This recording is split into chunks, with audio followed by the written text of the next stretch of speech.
টাপুর আর উচ্ছ্বাসে ভাত খেতে ইচ্ছা করে না, তার জন্য এখন মাংস আনছি, তারপরে এখন রান্না করব। আর দুপুরবেলা রান্নাঘরে তো আসাই যায় না, কী যে গরম পড়তেছে। এখন ওদেরকে দেখি মাংস দিয়ে ভাত খাওয়াতে পারে কিনা। ওরা একটুকু ভাত খেতে চায় না, দুইজনেরও একজনেরও ভাত খেতে চায় না।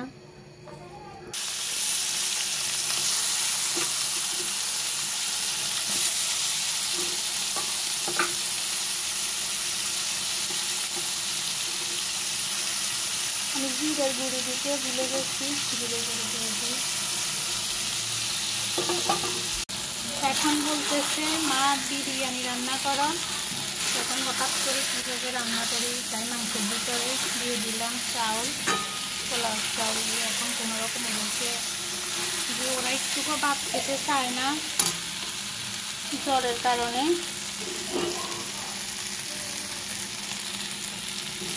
আজকে ভাত খেতে খেতে অনেকটা দেরিও হয়ে যাবে।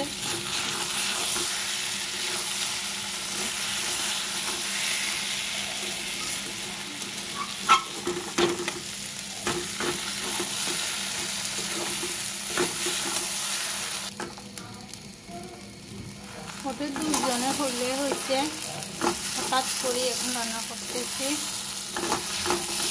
অনেকটাই দেরি হয়ে গেছে। জল দিয়ে দিব।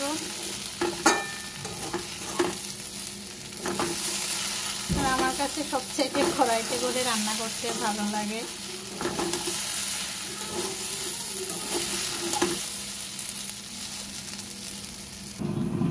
এখন ভালো ভালো রান্নাটা তাড়াতাড়ি হলে হয়েছে, ওদেরও খিদা লাগছে। এই যে অবশেষে আমার রান্নাটা হয়েছে, এখন 3:30টার মতন বাজে। এখন ওদেরকে খেতে দিচ্ছি। আজকে যদি ওরা একটু শান্তি মতন খেতে পারে। উচ্ছ্বাস শুরু করো, আজকে কয়টা দিন ভাত খেতে পারে না ওরা। নিজে হাতে খাও, নিজে হাতে খাও। এই উচ্ছ্বাস, তুমি নিজে হাতে খাও, তুমি নিজে হাতে খাও। গরম না ঠান্ডা হয়ে গেছে, নিজে হাতে খাও।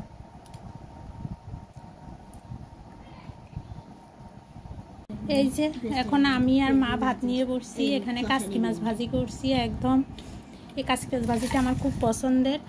আর এই যে আর ওইখানে ওরা খেতেছে। আর এখানে আমার সবচেয়ে প্রিয় মাইরার ডাটা তরকারিটা কালকে ছিল, এখন আমি খাবো। এই ডাটাটা আমার ভীষণ পছন্দের একটা খাবার। আজকে আমার বিরিয়ানি খেতেও ভালো লাগতেছে না। আসলে গায়ে গায়ে জ্বরের থাকার কারণে খাওয়া দাওয়ার কোনো রুচি নেই আমাদের কারোর। এই তুই মাস্ক পরছিস কেন এখন? হ্যাঁ বোকা, মাস্ক এটা খুলো। গরম লাগে তো। এই গরম লাগে না?